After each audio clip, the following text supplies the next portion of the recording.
सीता, क्या माता श्री?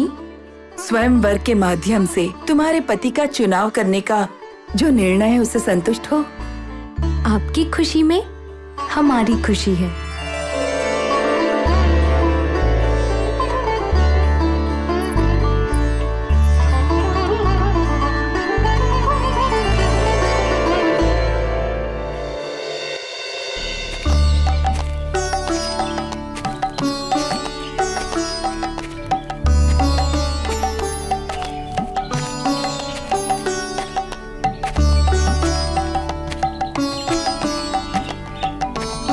भ्राता, तनिक वहां देखिए, वहां कोई पुराना आश्रम प्रतीत होता है, परंतु ऐसा लग रहा है जैसे वहां कोई रहता ना हो।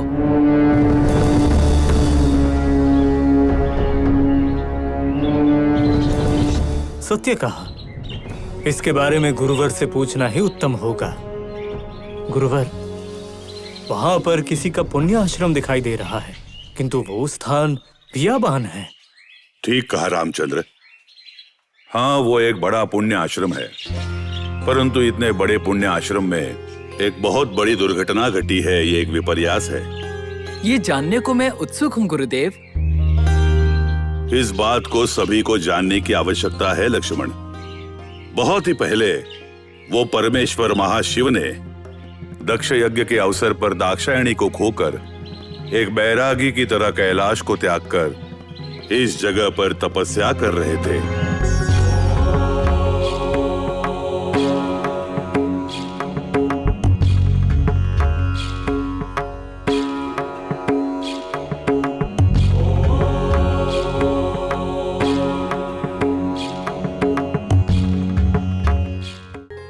उस परमेश्वर के दीर्घ तपस्या से सृष्टि की परिस्थिति, लय, चक्र सब तहस नहस होने लगा।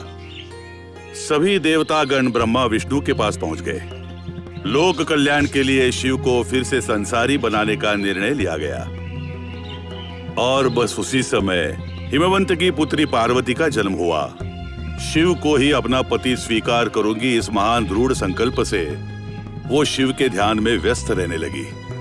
शिव अपनी तपस्या से यदि बाहर आ गए और नेत्र खोलकर अपने से विवाह इच्छुक पार्वती को देख लिया तो अवश्य संसार मार्ग पर चल पड़ेंगे। परंतु शिव नेत्र खोलकर पार्वती को देख पाए, इसलिए मनमथ की सहायता लेना बहुत ही आवश्यक हो गया था। और शिव के तपोभंग के लिए मनमथ को चुना गया था।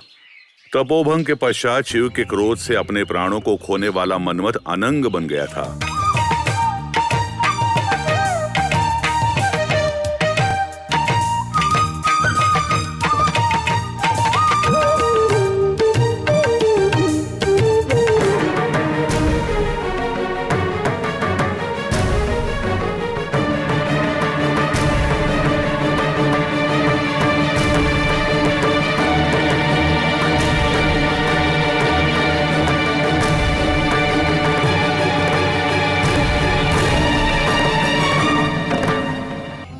इसीलिए इस जगह का नाम अंग देश से प्रचलित हुआ। आगे अंग देश के नाम पर ख्याति प्राप्त कर ली। गुरुवर, उस परमेश्वर की विरक्ति और उस मनमथ को जीतने की उसकी शक्ति के बारे में बताकर आपने हमें धन्य कर दिया है। हर कोई मनमथ के सामने पराजित हो जाता है, परंतु महेश उस मनमथ को जलाकर महेश्वर बन गए। लक्ष्मण, सदैव ये बात ध्यान रहे, कार्य ही अमूल्य है। यदि कार्य पर विजय प्राप्त कर लिया तो सब कुछ प्राप्त कर सकते हैं। आओ।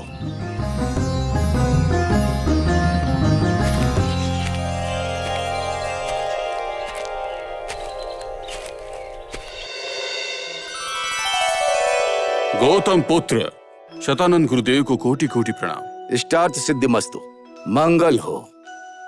गुरुदेव, महाराज एक मंगल कार्य के बारे में सोच ही रहे थे कि आप अपना संचार पूर्ण करके यहाँ पधारे हैं। ये देखकर हम आनंदित हुए। जी हाँ गुरुदेव, हमारी ज्येष्ठ पुत्री सीता ने शिव धनुष को उठाकर बाण प्रयोग किया है। ये हमारे देखने के बाद हमें लगता है उसे उसके पराक्रम के अनुरूप ही उसका वर चुनने का अवसर मिले। अब यही हमारी अभिलाषा है। बहुत ही उत्तम विचार है। सीता जैसी गुणवान कन्या से विवाह करने के लिए कोई महापुरुष ही होना चाहिए। ऐसे महापुरुष का पराक्रम कैसा हो, स्वयंवर में पूरा संसार जान जाएगा।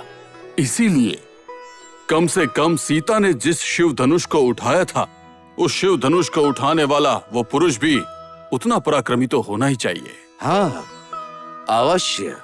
स्वयंवर में शिव धनुष को उठाकर प्रत्यंचा को बांधने वाले किसी पराक्रमी के साथ सीता के विवाह की घोषणा करना ये अति उत्तम होगा। आपका ये उपदेश सुनकर हम बहुत आनंदित हुए हैं। हम शीघ्र ही सीता के स्वयंवर की घोषणा करते हैं। आशीर्वाद दीजिए। शुभमस्तु। गुरुवर्य शतानंद जी, हमारी ज्येष्ठ पुत्री सीता के विवाह के लिए आपने हमें जिस प्रकार का परामर्श दिया था, स्वयंवर के आयोजन करने के विचार को इस सभा को बताने के लिए अनुमति चाहता हूं। अवश्य महाराज। स्वयंवर का अर्थ होता है चारों दिशाओं से बहुत सारे राजकुमारों का आगमन। स्वयंवर के प्रश्नों को स्वीकार कर वधु से विवाह करना होता है। इस कारण हिमालय से लेकर दक्षिण दिशा के जितने भी राजकुमार हैं, उन सभी को सूचित करना होगा महाराज। अमात्य जी और सभा के बाकी सदस्य, हमारी सीता कोई साधारण कन्या नहीं है, ये बात उसके सद्गुण आचरण से सभी लोग जान चुके हैं। हाल ही में एक संदर्भ में जिस शिव धनुष को कई लोग मिलकर हिला भी नहीं पाते, उस महान शिव धनुष को हमारी सीता ने सिर्फ उठाया ही नहीं बल्कि उससे बाण भी चलाया, और ये सब देखकर हम सब आश्चर्यचकित हैं। जब हमारी सीता ही इतनी पराक्रमी है तो उससे विवाह करने वाला कोई साधारण नहीं हो सकता। उसमें भी शिव धनुष को उठाने का सामर्थ्य होना ही चाहिए, और यही हम सबकी इच्छा है। और इसीलिए उस शिव धनुष को उठाकर रखना ही हमारे स्वयंवर की चुनौती होगी। सीता के स्वयंवर में यही चुनौती है, सभी आगंतुकों को बता देना। इस वीरता का प्रदर्शन करने वाला शक्तिशाली पुरुष ही हमारी सीता से विवाह करने योग्य होगा।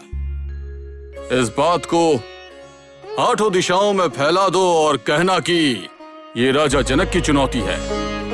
इस विचार को सभी राज्य दरबारों में इसकी घोषणा कर दो।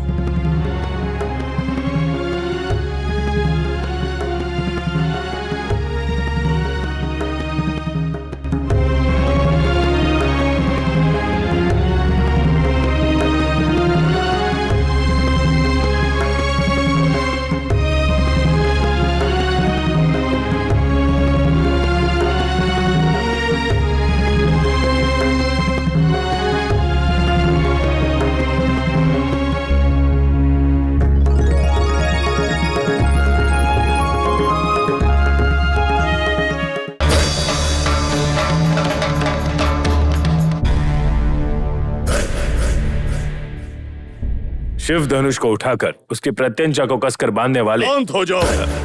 ये अपना संदेश सुनाना बंद करो। इस संदेश को मिथिला नगर से हमारे लंका तक लेकर आए हो।